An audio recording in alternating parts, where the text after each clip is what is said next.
Pro tip number 3, build a personal board of advisors inside of ChatGPT. If you spent any time using ChatGPT, you've probably noticed it doesn't always align with your values, your leadership style, your preferences. As an executive, I want targeted, value-aligned input from the people that I trust and respect. Heck, I want feedback from the authors, the business moguls, and the leaders that help teach me and shape me into the leader I am today. In order to do this, all you have to do is create a custom GPT. Now, if you haven't done this before, it's very easy, but it does require a paid subscription to ChatGPT. In my opinion, well worth it. I built what I call Troy's Personal Boardroom.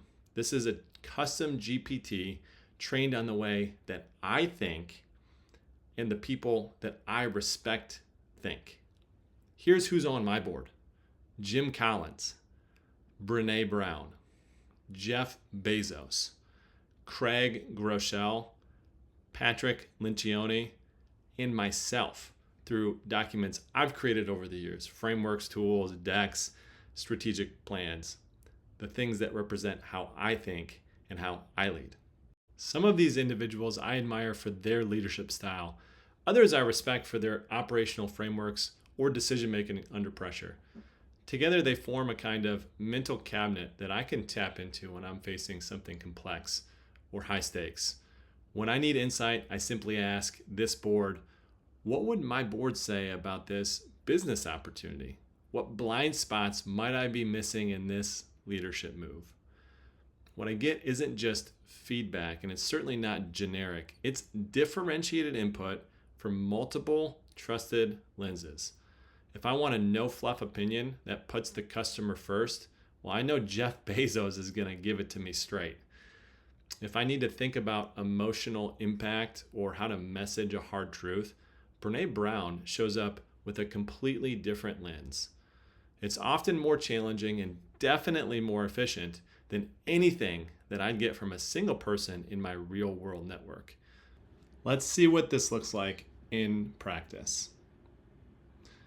We just had a major product launch fall flat. Marketing says sales dropped the ball. Sales says product wasn't ready. Product says marketing mispositioned it. I need to lead this team out of the blame game and toward accountability and recovery. What do each of my board of advisors recommend I do next?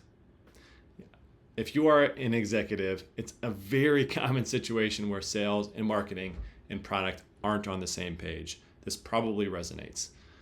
And I would typically ask my board to interview me first, as I showed in the previous video, but for time's sake, I'll skip that here and we can see what the deliverable is. You see right away, my board is leading me into my values. Ownership as an executive, owning the outcome. Next, it's going to ask me to clarify some points by asking questions. Then you can see it's leveraged some of my own personal frameworks that I would typically use in a situation like this. Then at the end, it gives me differentiated perspectives on what to look out for and how to handle the situation. If you want to get more out of ChatGPT, train it with the voices and the values that have shaped the way that you lead. And once you've done that, you're not just typing into a chatbot, you're sitting in a boardroom surrounded by the people you respect, asking better questions and certainly getting better answers. Combine all 3 of these tips that I shared: interview yourself, build your board, and use high quality prompts. And now you've got a strategic partner, not just a convenient tool. If this video helped, subscribe here for more and follow me on LinkedIn for more insights like this.